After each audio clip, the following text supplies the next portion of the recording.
So probably the most important mathematical construct as far as how modern mathematics has proceeded and succeeded over the last 150 or 200 years is the idea of a set.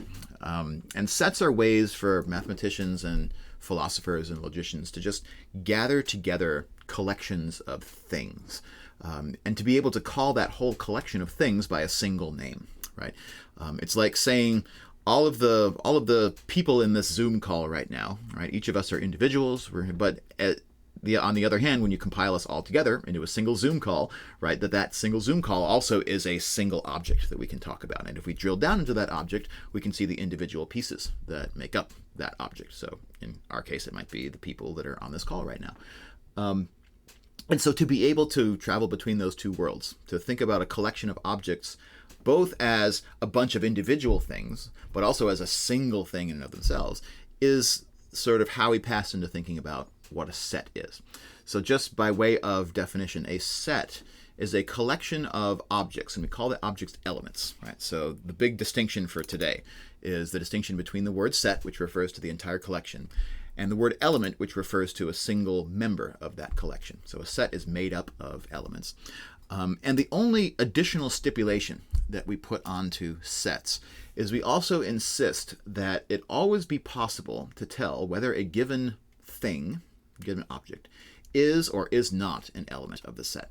So we need to be able to answer, am I a part of this set, as a yes or no question. There's no, well, maybe I'm in and maybe I'm out. There's no, well, I'm both in and out somehow, right? That is always a 1-0 proposition. Either an element is in my set for sure, or an element is out of my set for sure. It's all the way to one end or the other. That's what makes this classical logic. For those of you who might be interested in computational stuff, there is something called fuzzy logic, in which we can kind of turn that dial a little bit and say, oh, this thing is kind of halfway in the set, or maybe it's 0.25 into the set, or maybe it's 1 over the square root of 2 into the set, right? And so there are ways of pushing the boundaries of logic to make other kinds of what are called fuzzy sets, but those are not the sets that we are dealing with in our course. It is going to be a black and white proposition. Does X belong to the set A? The answer is either yes or it's no. It can't be both, and it can't be neither. It's called the law of the excluded middle. And so, we don't often talk about them as sets in the beginning, but the first kinds of sets that we tend to learn about as we're developing into our mathematical skins as young mathematical learners, right, are the set of the natural numbers, for example, whose elements are 1, 2, 3, 4, but also every other natural number, every other successor to the successor to the successor to those numbers. And so that's a set that has infinitely many different elements in it, but when we think about it as a single entity, it's just one set called the set of natural numbers.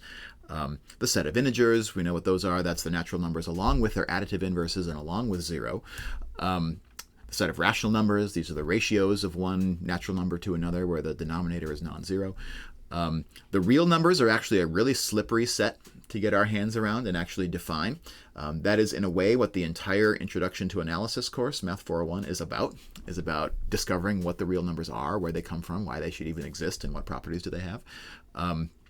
But so those are different sets of numbers, but of course, not every set must be a set whose elements are numbers. I mean, obviously, a lot of the sets that we work with in early mathematical reasoning and development involve sets of numbers, but we could in principle have sets of anything, right? The set of people in this room, the set of colors in the rainbow, the set of presidents of the United States since 1776. And so the elements can be literally anything, as long as we're able to answer the question, does said object belong to said set, with a yes or no, right? As long as everything is either in or it's out, then we can describe a collection as a set. And from inside of sets, we can also find smaller sets, right, called subsets. So if I have, and often we'll use diagrams like the one over my shoulder here to depict the relationships between sets. These are going to, later on today, turn into what we typically think of as Venn diagrams to describe the relationship between two or more sets.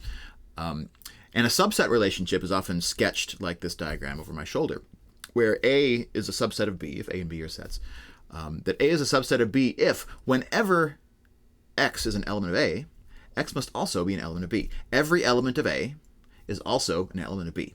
So that's what it means to be a subset.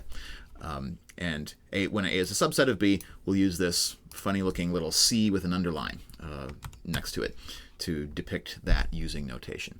As I mentioned, notation is probably the thing that we're going to get the most wrapped around the axle about this together today. So I do want to make sure we spend some time really kind of teasing apart how we're using symbols to discuss sets. So the first thing I would mention is that there are two symbols that I want us not to get confused with one another. That's this symbol right here, which is our subset symbol. And this is a symbol which we would use if both sides of that symbol are sets. So if A is a set and B is a set, and every element of A is also an element of B, then we would use this subset symbol in between. So this symbol will always have sets on both sides. And the other symbol to worry about is this one. This is the element symbol. And so remember that. It looks like a little E on the side, right? And this is the symbol that we use to denote the membership, the belonging, if you will, of an element of a set within a set that contains it, right?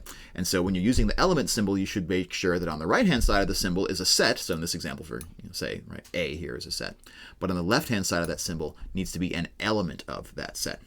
So I might say, for example, that if I am an element of the set that consists of the people on this Zoom call, right, then I would say Dr. Salamone is an element of, so I would use this symbol right here, and then whatever letter that I would use to denote the Zoom call, maybe Z or something like that. So Dr. S is an element of Z. Right? So element on the left, set on the right. And that is the fundamental difference between these pieces of notation. And these pieces of notation are all over mathematical reasoning, mathematical argument, mathematical proofs.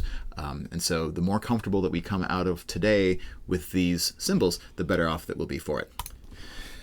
So let's imagine that, I'm just going to sketch out a diagram of this. If I have a diagram in which I have a set, let me call it Z,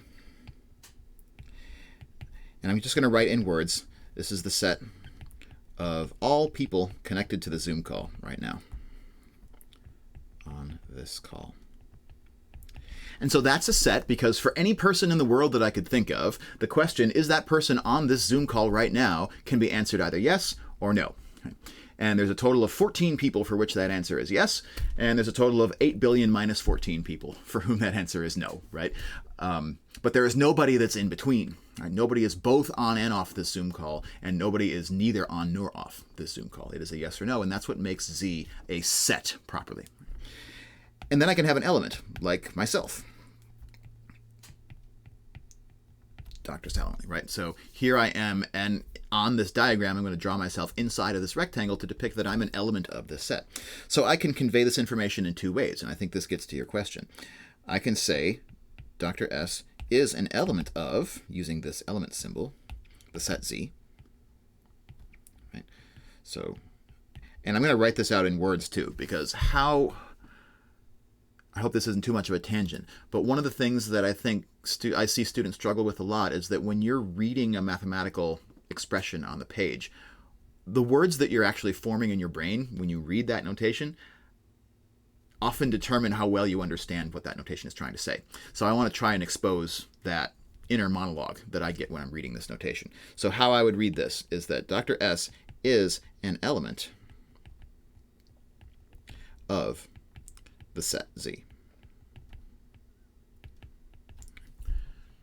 But then your question was, couldn't we also identify myself somehow as a subset of the set of people on the Zoom call? And I would say that we can absolutely do that as long as we don't confuse the notion of element with the notion of subset. So I myself am an element, but I can also kind of be an island unto myself. Maybe I'll sort of draw a ellipse around myself here. And I'll call this set P or something like that. Maybe P, if we write it in words, is the set of professors on the Zoom call.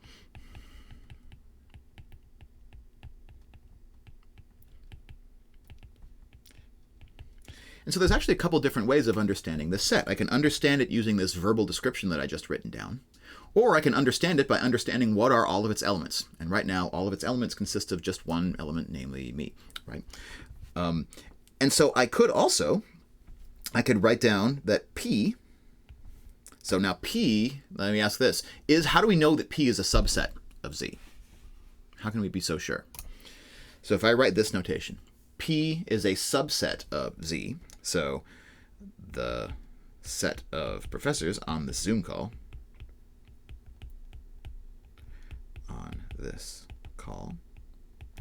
is a subset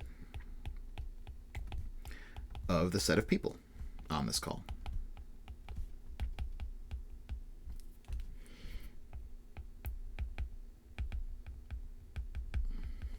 But why? So, as we always do, this is probably the most important habit to pick up in a transition to advanced math course like ours. We regress back to the definition, right, and ask, what is the definition of subset? The definition of subset is that A is a subset of B when any time X belongs to A, it must also belong to B. Right? There is no way for an element to belong to the first of these two sets unless it also belongs to the second. Right? Membership in the first is automatic membership in the second. And so coming back to our example, the set of professors on this Zoom call is a subset of the set of people on this Zoom call, because every professor on this Zoom call is already automatically also a person on this Zoom call.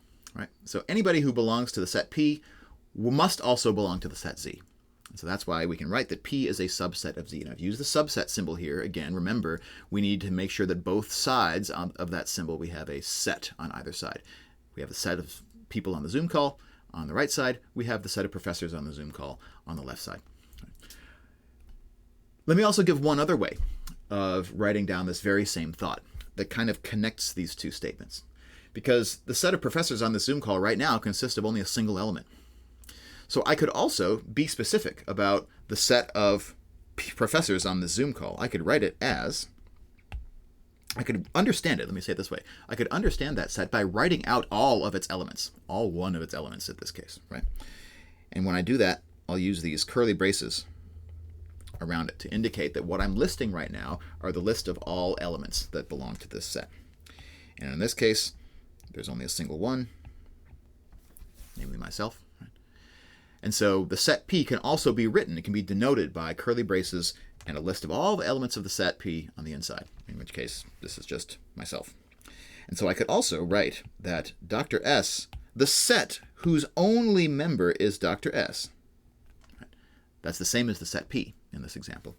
But because that is a set, I have to convey its relationship to Z not using the element symbol, but using the subset symbol. Right? So this is why some of these examples start to make our heads swim just a little bit. But again, to resolve the confusion, try and just when you read this notation to yourself, just read it very carefully. And how I would read this is that when I see these curly braces, usually I will say the words to myself, the set of, or maybe I'll say it, the set whose. So the set whose element is Dr. S is a subset of Z.